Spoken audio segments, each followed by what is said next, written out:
When I started this task, I didn't know what to write about. I could have written about my father's accomplishments, having been raised in an abysmally poor family, going to Harvard on a full scholarship, and retired from Warner Brothers as the VP of Foreign Operations. I didn't know how to begin. And then, as I started looking at the history of PG&E, it seemed appropriate. Approximately 1,500 wildfires every year. Hinckley, 1952 to 1966, contaminated water tables, yet failed to disclose that for 21 years. The Trona Fire, 94, Sierra Wildfire, substation fire in San Francisco, Pandola Fire, a San Francisco fire substation,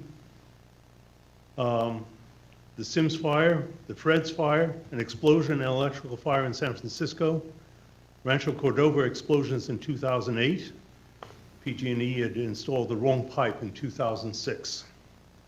A San Francisco electrical fire and explosion in 2009 due to a faulty power line from the 1920s. That's 4 in San Francisco. I don't know what PG&E has against that county. San Bruno Pipeline, Carmel gas explosion, Butte Fire, Ghost Fire, 17 wine country fires, Redwood Fire, Sulphur Fire, Cherokee Fire, 37 Fire, Blue Fire, Pocket Fire, Atlas Fire, Norbom Fire, Adobe Fire, Patrick Fire, Pythian Fire, Nuns Fire, Cascade Fire, and then the 2018 Campfire.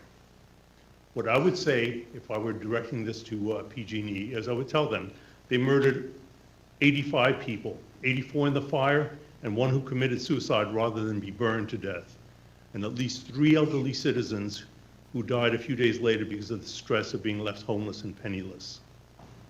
I would tell PG&E these were not manslaughter cases that you were charged because you had the capacity to know that what you were doing would kill people. With over 1,500 annual wildfires and the specific disasters I listed, you knew that what you were doing was wrong. And rather than reduce your bonuses, you allowed your failed equipment and your improper inspections to kill people. And that is homicide with malice aforethought, and that is murder. I would go on to tell PG&E, you murdered my dad. And I don't know how he died. I'll never know whether it was asphyxiation as the fire sucked the oxygen out of his house, smoke inhalation, or a heart attack from burning to death. I would tell PG&E tonight, PG&E's upper management, tonight you should think about how much it would hurt to hold a lighter flame under your forearm. And now imagine this all over your body, in your eyes, mouth, nose, ears, and lungs as you inhale smoke up to 2,000 degrees. You thrash around blindly, your clothes have been burned into your melted skin. And if you can hear anything, it is only the sound of the fire. In my father's case, he might have heard his dog whimpering and howling, and you did that to 85 people.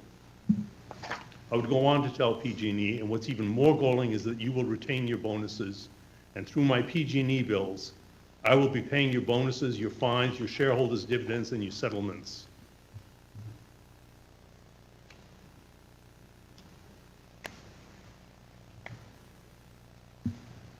Unfortunately, what follows probably isn't appropriate to say in court. I could go on and talk about your corruption. We learned that you spent $79 million lobbying and evading taxes from 2008 to 2010, and despite a $4.8 billion profit and increasing executive pay by 94% in 2010, you paid no taxes but got a $1 billion tax rebate. 2014, California government investigation revealed that some of your top executives had regular communications with the California Public Utilities Commission for years. You'd allegedly been judge shopping during this time. You were charged with 12 criminal felony counts alleging violations on the Natural Gas Pipeline Safety Act.